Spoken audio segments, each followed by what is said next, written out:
It's being called the single biggest challenge ever faced by the U.S. federal court system, a trial for 5 accused plotters of the 9/11 attacks, including the confessed mastermind Khalid Sheikh Mohammed. The Attorney General, Eric Holder, says the 5 will be brought from Guantanamo Bay in Cuba to face a civilian jury. After 8 years of delay, those allegedly responsible for the attacks of September the 11th will finally face justice.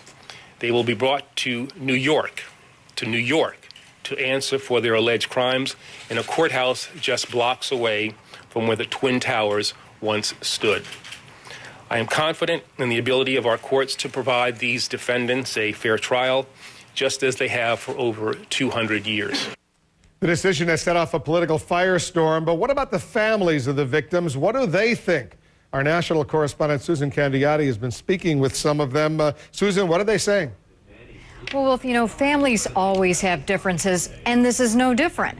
While some relatives think it's a mistake, we heard from others who say trying the 9/11 suspects in a federal court is much better than a military commission at Gitmo.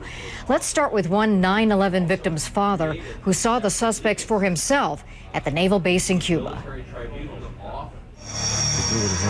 8 years of waiting is 8 years too long for retired firefighter Jim Riches. He wants the alleged 9/11 conspirators tried in New York.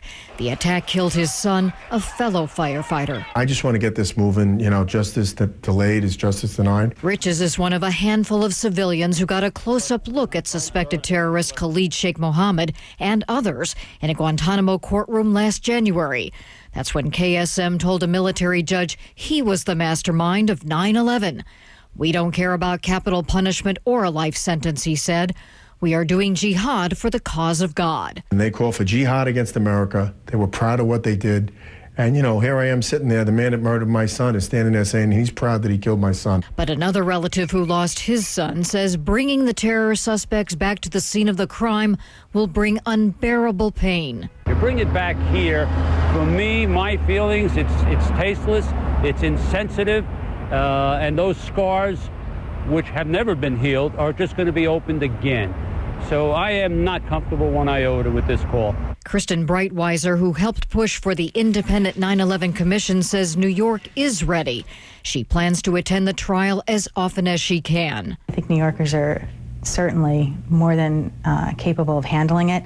And I think, again, it speaks to the very heart of who we are, not only as New Yorkers, but as American citizens. You know, if a crime is committed on our soil, you are going to be given a trial. You will be given access to an attorney. You will be innocent until proven guilty. Some worry about massive security needs, with worldwide focus on 5 terrorists a few blocks from ground zero. We are certainly prepared for any eventuality.